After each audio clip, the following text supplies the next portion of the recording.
Hey, welcome back for another episode of the Mesa International Film Festival podcast. I am John Martinez, and with me is Natasha Kenny. And today we have a good friend, a legend here in the Phoenix area, an actor, stuntman, and a game show host, if I do recall going on, Andreass Berryman, who is with us. Andreas, how you doing today? Yeah, I'm doing great, John. How you guys doing? Good. Good. So, with this podcast, it kind of gives a chance for everyone here in Phoenix and whoever is listening around the world a chance to know who you are. So, how did you get involved in the film industry? Like, what was that moment where you're like, I think I want to try this? Yeah, no. So I mean, it's been a crazy story. To not make it too long, I've always wanted to act, but I never thought I had the time to. I was busy managing restaurants, things like that, dealing with hundreds of employees, and dealing with the most chaos you could think of. I could tell you stories for days on that, so we'll say that for another time. But basically, just one day, I ended up quitting everything, and I had all this free time, and I took a chance. I tried to get on Beast Games, and I got picked. I went through the entire process, all that, and then literally a few days before I was supposed to get flown out, I got an email for them. They're like, "Hey, we messed up. You're no longer in this season." And I didn't know what happened. I was like, "Okay, can you specify what happened?" They're like, "Nope. Just remember, you're in an NDA. You're not allowed to like explain about it." And this already passed, so we're good now. But yeah, so then just because of that little moment where I was almost on, like a reality TV show, I was like, you know what? Now I have all this free time. Let me see what I can do. So I reached out to one of my buddies that's an actor. His name is Taj, and he's a stuntman. And he right away, he was like, "Oh, check out some Facebook groups. They're always looking for extras. You'll be doing things for free until you really build up that resume." And I was like, "Okay, sure." And I saw a post and it was like, "We need an extra to get beat up." And I was like, you know what? I used to fight in the ring and I look like a bad guy. So let's do it. And got on set, and the director really liked what I did, and then kind of took off from there. I ended up getting on my next film and next film. And it's just sky's the limit. And I mean, it's been a crazy career just knowing the fact that like now I'm able to pursue this acting, and I'm not letting it stop me as of just only focusing on the acting. Then because I used to fight in the ring, I know how to fall. So then I started becoming doing a little fight choreograph, and then a stunt man. And then I had someone, I was actually on set. It was like my third film. And I had this girl that thought I was some famous model. I was like, "No, I've never modeled in my life." And she was like, "Really?" And then that's clicked in my head. I was like, you know what?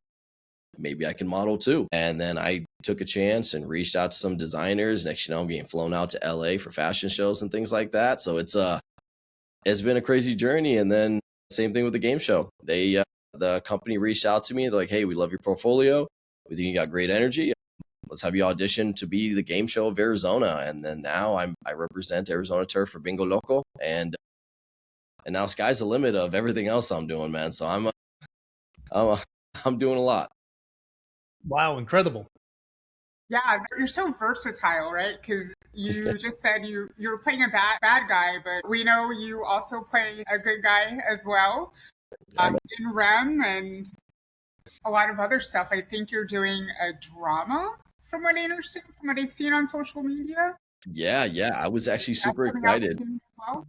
Yeah, just because of the fact that, like I said, the way I look, I mainly was getting a bunch of bad guy roles. And what's funny is then you guys gave me the opportunity to be a good guy in your movie, and that made me so happy because I was like, finally, I do what I want to do.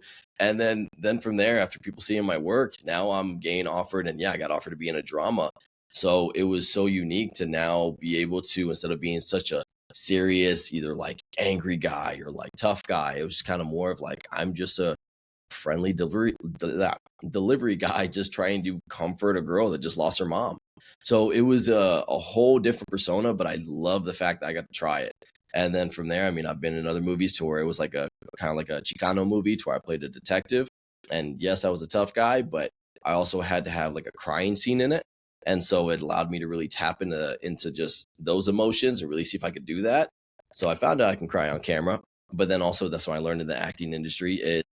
John, you know too well, it's never one take, perfect. Just let's do that one more time. And the next we ended up having to do the scene like 10 times. And at this point, Wow. I was like, dude, I'm out of tears. Like I was like, I'm freezing outside. It was in the cold. I'm just in a little tank top. It's snowing, and like they're trying to get all these different angles of like me crying. And I'm like, man, this is insane. So it's cool. I love these opportunities. It's just such a great experience. No, that's awesome. Actually, you said a lot of incredible things on this journey. So you started off, were you a boxer or was that MMA that got you in the ring? Because and also too, how can I say this? Even though you're in a combative sport, it's still entertainment. Like you still have to present yourself before you get into the ring to get people to buy tickets. And you look at some of the fighters, like in UFC, for example, Conor McGregor, when he came onto the scene, he was just Conor McGregor, but then I think he realized he had a brand to be a performer as well. So even though you're fighting, you still have to perform literally in the ring, but out of the ring. So what were you doing with that? How did you get involved in that? Yeah. So first off, great question, man. And just the fact of that. See, that's the thing is that's what sets a normal fighter from someone that really has a business side. I mean, Conor Mm-hmm. McGregor, he used the fact of him being the tough. I don't know if I'm allowed to cuss on here, but basically, Sure. okay. So using the tough asshole, aspect. And the thing is, people like drama. He knew how to bring that, So rather just being a regular fighter like me, I'm a very humble fighter. Like I just love to fight for fun. I'm not a shit talker. I love everyone. So I'm like, hey man, looking forward to fighting you in the ring. But yeah, if you have someone like Conor McGregor, it's like your shit, your ass. Like I'm gonna whoop your, I'm like I'm gonna whoop your butt, And it's just like people are like, whoa, what did he say? Like, yo, what's about to happen? So it was really smart with that. So me, it was just kind of it was different. I never got to really take that career too much. I didn't get to go pro. I actually injured my shoulder, and my doctor told me he was like, either you get surgery or you stop fighting. And so I decided to stop fighting for a bit. Then I tried to get back in the ring, and my shoulder swelled up again. And I was like, you know what? Okay, let me pump the brakes on this. But so me, I started out boxing. I was a little rough kid. I grew up a very rough past. Grew up in gangs, all that kind of stupid crap. I want to be a gang member because I was like 12, but so I got in a lot of trouble with the law, running from cops, doing a lot of stupid things, and then I ended up meeting some really good people that actually they trained. And like my nickname is Dre, and they're like, "Hey, Dre, you fight all the time. How about you come train with us?" Then from there, I took a chance. I started fighting in the ring, and then I found out I really liked it. I started out boxing, then I went to kickboxing, then I went into Muay Thai, and then Jiu-Jitsu, wrestling. And I got into MMA. And then from there, it just kind of just took off. Then I started joining the fight team so I could really try to go pro. So it was just such a crazy experience. But honestly, it really taught me to control my anger. But exactly like you said, I mean, you're still acting. A lot of people don't realize, like in our world, no matter what, you are acting, whatever it's at your job or your hobby or something. Like you are performing, entertaining in some way. So like being a fighter, yeah, it was just like me and my buddies would kind of be talking crap to each other and things like that. But like when you stepped in the ring, that was the moment. You had to build up the hype and make people want to see your fight. So it's like you said, with Conor McGregor and everything, like what really caught everyone's attention. So me, it was just kind of I was a little bit more of a hot-headed kid back then, so I definitely would kind of say I was a little bit more like the Conor McGregor. Like I was talking crap, and I was like, "Man, I'll whoop your ass in the ring. Like let's fucking go."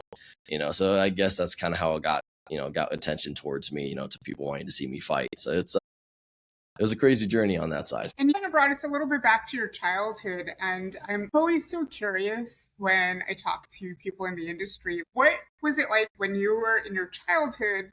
Did you watch movies and shows? Did you ever have any inspiration of being, hey, I want to be that person on the screen? Yeah, so it's actually really funny, and this is going to show the really big nerdy side of me because I actually have spoken to my barber about this. And what's funny is I was such a big nerd growing up that I loved watching anime and things like that. And people don't realize is, like, of course, now anime is so normal, name it's mainstream now. But back in the old days, when we were kids, it was just like if you watch anime, it's like, what the hell's wrong with you? You're weird. But because I was able to watch anime and watch how animated these characters were and then trying to act it out, it helped me to just kind of be naturally goofy and be able to just act as a person I want to be. So seeing that, it made me like, for instance, like if I watched, let's go with the OG, Dragon Ball Z, Goku. It's like, hey, I want to be strong. I want to be a fighter like him. So that was something that made me really want to start trying to train and become a fighter. When it comes to shows or movies, of course, Power Rangers when I was a little kid, I was like, oh my gosh, I want to be a Power Ranger, like, so you I'm going to start say that. practicing. Yeah, you start practicing the stunts and everything, of course, look like the Green Ranger. But, and it's just like, It's just all the shows I would watch as a kid. Me, of course, I was a big action guy. Like you guys know, I love guns and everything. As soon as I, heard you guys were making REM, I wanted to be a part of it. So me, like my goal is I want to be like the next John Wick. I want to be like the next Reacher, like it's just, or even the Punisher. It's just growing up watching that stuff as a kid. It's just what really caught my attention because as a kid, you're not seeing from our side. I'm just seeing like, oh wow, this is cool. This person's trying to survive and save, their people and become the hero. And then now growing up and being on the actor side, now I'm kind of more like, okay, how's he doing that? What's his facial expressions? Where's the camera angle? Like it's crazy to just watch all this happen. Yeah, that's a great point when you talk about that. I think what a lot of people don't understand with acting, it's I tip my hat to everyone that's an actor. I mean, the amount of effort and dedication gets in there to make something that's written on page believable. It's a talent to watch, and watching you perform, like I said, you're incredible at it. But to go back, what was your first, acting job that you got where, you said, I'm going to try out for, if it was a short film or feature film or TV, what was that role for you? That was your first, I guess, dipping your toe into the film industry. Yeah, my first one was Rendezvous Vendetta.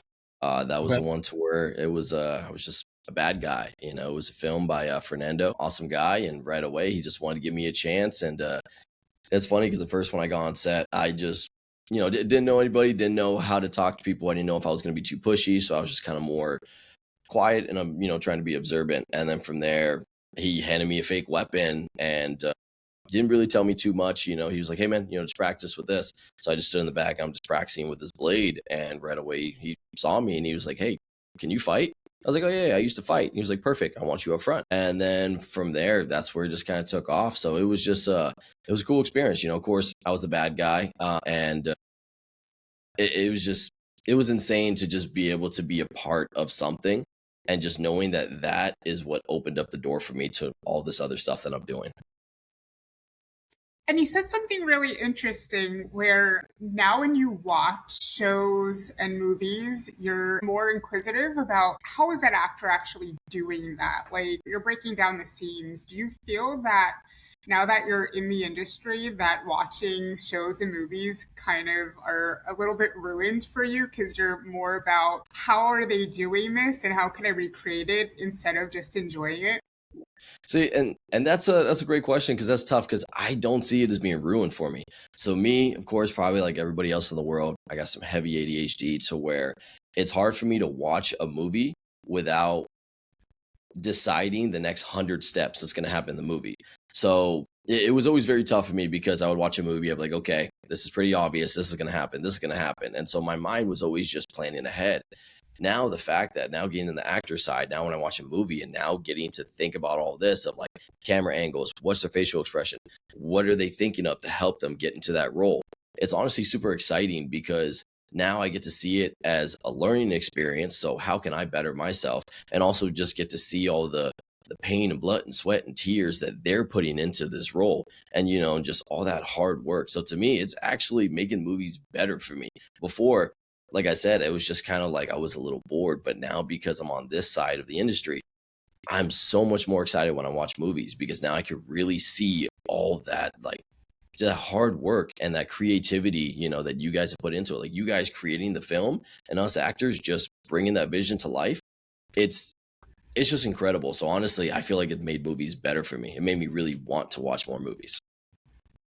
Yeah, no, that's great. So actually on that same note, when you receive a script, for the films that you're on and you're reading it, what are you looking for in it for that role? And being a bad guy is a good thing too.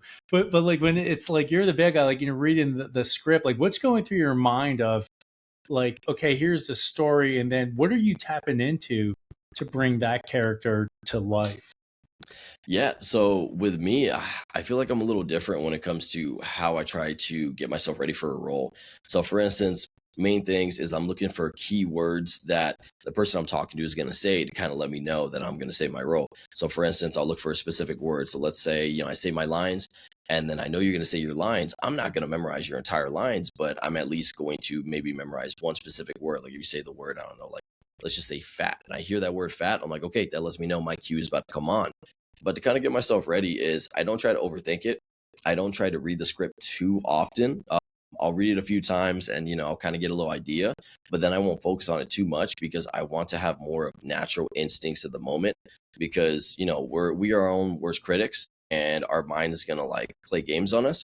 And sometimes with me, I'll overthink it. I'll be like, oh man, should I be, thinking this way? How's my face look and everything? But if I just kind of more think close in the moments where maybe 10, 15 minutes before, that's when I really lock in. It helps me keep those emotions fresh. And so let's say me being the bad guy, I just right away, I'll read the script. I'm like, okay, I'm an asshole and this motherfucker is trying to stop me from doing what I want to fucking do. And you're pissing me off. And so now it just gets me hot in the moment and I'm ready to do the scene rather than really thinking about it, really thinking about getting angry. Now, instead of getting angry, I'm like, how's my face? Am I looking the right way? Am I saying this right? Like, it's just, I kind of just like to go with the flow and let my natural instincts kick in. We had Sergio on not that long ago, and he did give us a little insight that you are somebody that does not memorize your lines. God damn it. Like 2 minutes before you're on camera, so we already and that's on film. So we already know. We already know. So interestingly enough, and I asked Sergio the same question. When you read a script, do you understand the full story of the entire script, or is it, hey, I'm playing this part and I just want to understand this character's part in this story? Like, does the whole story matter to you? Do you understand it?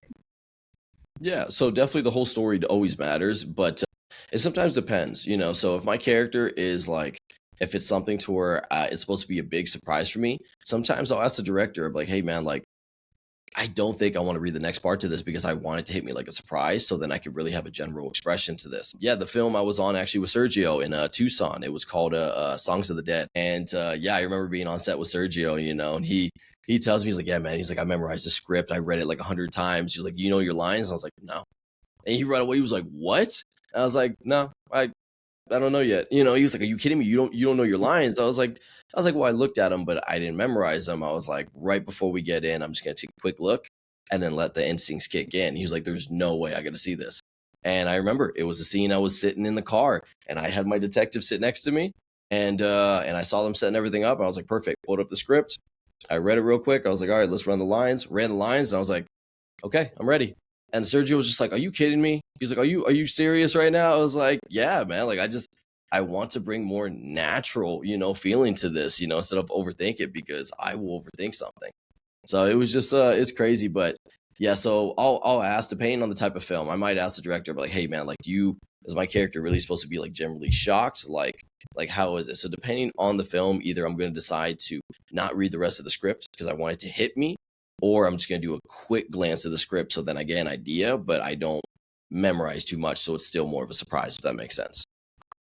Yeah, that's fascinating. There was Walter Goggins was talking about how to prepare, and I think his acting coach says, oh, you need to read a script 250 times, and he says, is that you serious? He goes, yeah. He goes, Robert Duvall does it, Anthony Hopkins does it, and he ends up saying how, I guess, a couple of years later, out of that, he got landed roles with Robert Duvall. I think it was in The Apostle. And he's like, yep, read it 250 times and I'm keyed in. And he met Anthony Hopkins and same thing. It's like, yep, I'm in. But then you hear someone like Billy Bob Thornton on Landman that says, no, I just read it that day we're going to shoot literally before. And he has like a acting, I think it's like an acting coach or somebody there on set.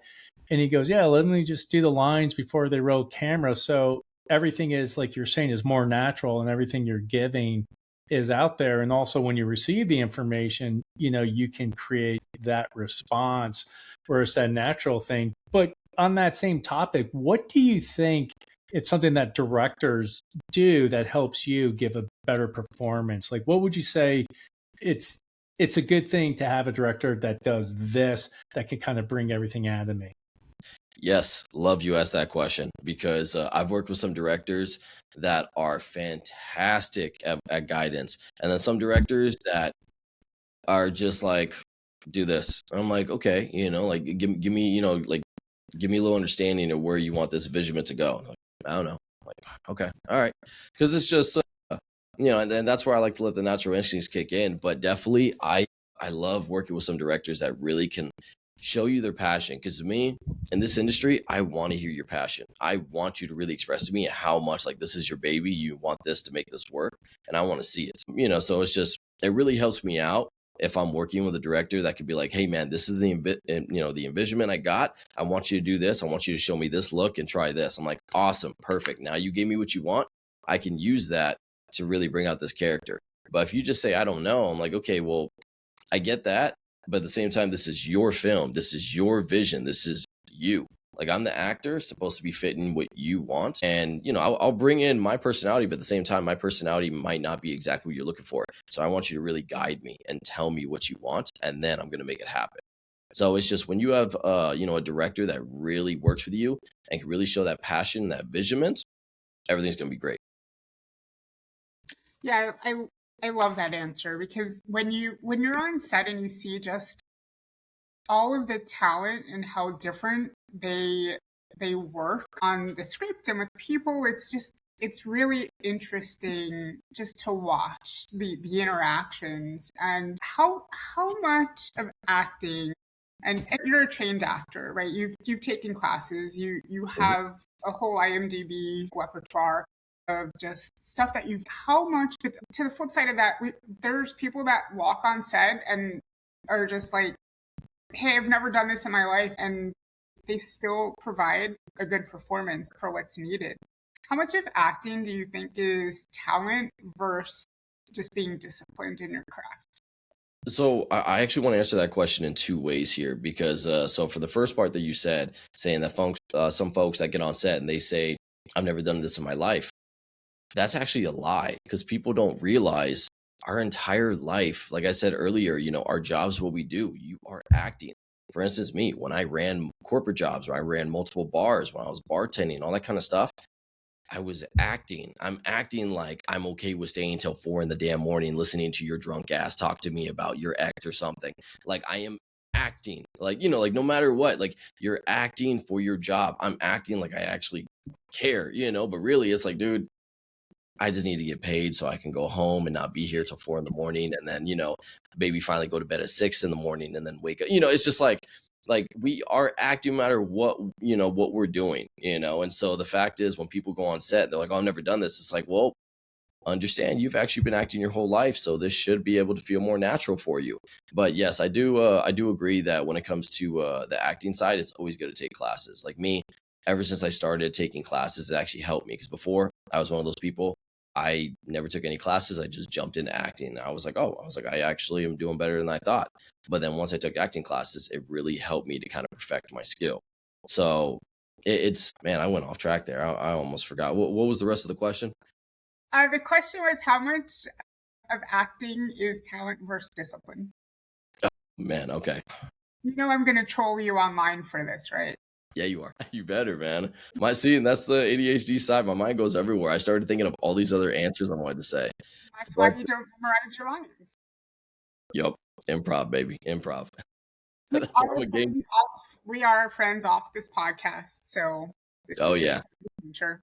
I love this woman. She gives me shit all the time. But yeah, man. I mean, I would really say when it comes to the acting and discipline, I'm going to say it's going to be more 50-50, because, you got to be well disciplined, but you got to be able to act. Like there's people I work on set that are really goofs, it's just like, hey, that's awesome that you're goofy, you can have fun. But if you're not disciplined as well, you're just going to piss off people around you. It's just going to cause some issues. So you need a good balance. Like no matter what, balance is key. Yeah. You mentioned too, going to acting classes. How important is networking, for you in the industry now? Because I seen you on a couple of those workshops, and like it's like they always say it's like a safe space, because literally it is, because you're vulnerable and you're delivering a performance, and then you're getting feedback from whoever that person is there from the industry to help. But when it comes to all of that, how does networking, fit into your what you're doing to be successful right now in your career? Oh man, it's everything. I mean, it is literally everything when it comes to networking. Because I mean, no matter what, you can have all these skills and talent, but if no one can see it or know who you are, like you're not going to go far. There's too much people in this world, like it's tough. It's just tough.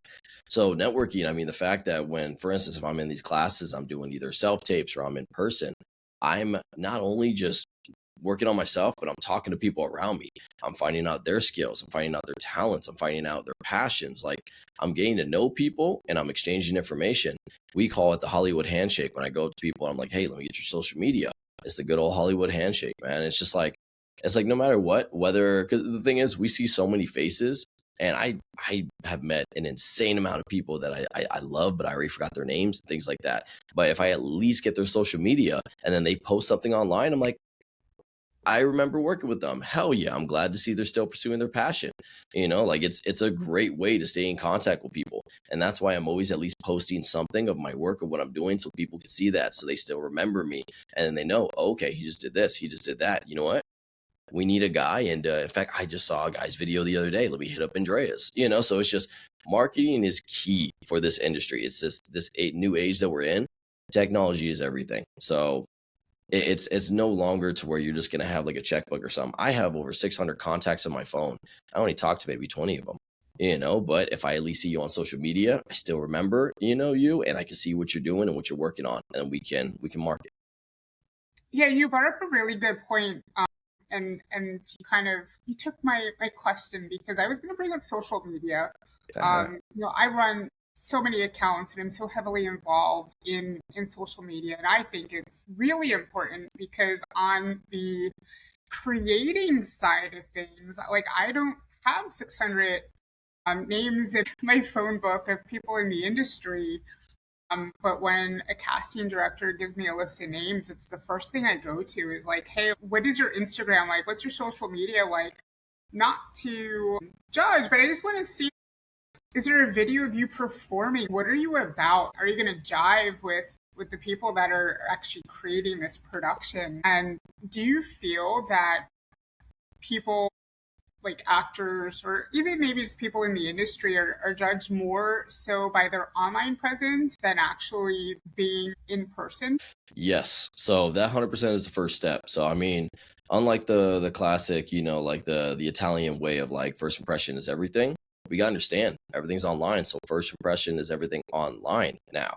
So coming from a guy that used to run, multiple bars and had hundreds of employees, and, going through resumes, for instance, if you think about it, if let's say, I'm starting up a new bar and I'm having to go through 600 resumes, do you think I want to sit there and read in detail every single resume and, how long that'll take? Or do I want it to be nice, clean, and simple? So I could be like, okay, cool.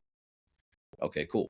Like simple. So same thing with you. Casting, when you're trying to find the role, you're going to someone's profile. You want to be able to see like, okay, perfect. Like, I can see this person does this, that, and this. Awesome. I like that. Next person. I don't know what they're doing. Like, some people's profiles, they don't understand. Your profile, you're marketing yourself. That's why mine, it shows a little bit of my stunts, my modeling, my acting. Like, you see exactly what my account is. Now, if I just put on my account all of a sudden all these photos of me taking selfies and partying, and then all of a sudden now you see a little stunt reel, it's like, wait a minute, like, you don't have time to really waste your time having to scroll through my account. You want it just plain and simple. Boom. Okay, I see this. I like that. Let me see the next person. Boom. I like that. Everything, like time is money, and it's just like when you're doing 1,000 things at once, you don't have time to waste a couple extra seconds on this. Yeah, no, great answer. So, one, we're coming up on time, but before we go, is there anything you're working on now to give a shout out to those people out there, that project you're working on? Man, the stuff that I am working on, I actually don't think I'm allowed to say yet. I got a manager in LA as well, so I'm starting to get booked down in LA, and I got a couple projects that I'm not allowed to talk about yet, but I do have some things cooking. So the second I am able to say something, I'll let you know. Perfect. And like, too, we haven't really tapped into the rest of your career, because you have a few titles in there that sound interesting, and love to hear more about it. So definitely, when you have time, come back to go on there. But one, fascinating stuff.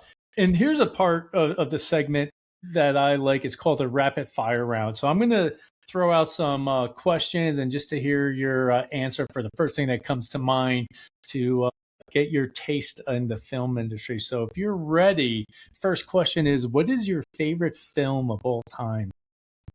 Oh man, already I'm gonna say Rem. I'm not even saying that just because of you guys, but I'm gonna say Rem. Come on, like no, hands down, man. Rem is You badass. haven't So much fun. seen this product yet. Well, It's then awesome. show me. No, I can't wait. But no, I had so much fun on that set, and you got to put me around all these guns, and I get to meet such cool people. So, Rem. Yeah. Is that the first time you ever held a grenade launcher? Yup. Oh yeah. I definitely felt like a little kid, man. For my nerdy firearm friends, your C clamp is coming along very nicely. You are never gonna let me live that down. And you know what? I respect it because I did hold my gun wrong there, and then now I properly know how to do a C clamp. So When we had Andreass and Sergio at the range with Ash, we talked to Ash, we talked to Sergio, so we finally get to talk to you. But on that note, who is your favorite actor? man, that's tough. Honestly, there's just too much good actors.